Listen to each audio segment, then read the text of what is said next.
Goeiedag, ek groet jou in die kosbare naam van Jesus Christus. Besef jy dat jy kosbaar is in God se oë? Beteken dit dan dat omdat ek kosbaar is as kind van God, dat ek net kan lewe soos wat ek wil? Nee, en hier is hoekom nie. As geredde kind van God, is jy nie net kosbaar in God se oë nie, maar hy moet ook kosbaar wees in jou oë. Jou verhouding met hom moet vir jou van ontsettende hoë waarde wees.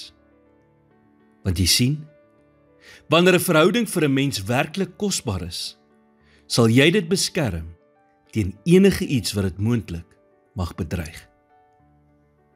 So wanneer ek besef hoe waardevol ek is in God se oë, moet ek my verhouding met hom beskerm ten alle koste en nie net lewe soos wat ek wil nie.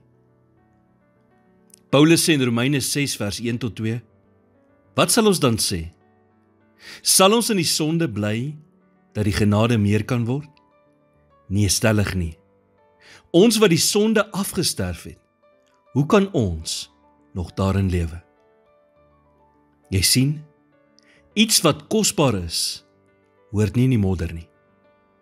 En wanneer jy jou identiteit in Christus ken, maak dit dat jy daarna streef om heilig te lewe en om jou te verhef bo die begeerte om jou heeltemal oor te gee aan sonde. Dan het jy 'n begeerte om te leef soos wat God van jou verwag. So in plaas daarvan om jou dan aan elke versoeking oor te gee, vra jy eerder jouself af, wat sou Jesus in hierdie situasie doen? En dan vertrou jy op sy krag en genade om jou te help om die regte ding te doen.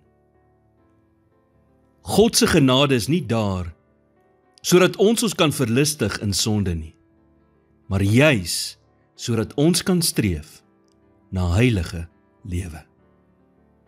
Here, U woord sê, wees heilig, want ek is heilig. Help my, dat my lewe U karakter sal weerspieël, en dat ek op so 'n manier sal leef, dat dit U sal eer. Lei my in my gedagtes, woorde en dade, en help my om versoeking te weerstaan, en dit te kies wat reg is. In Jesus naam bid ek dit. Amen.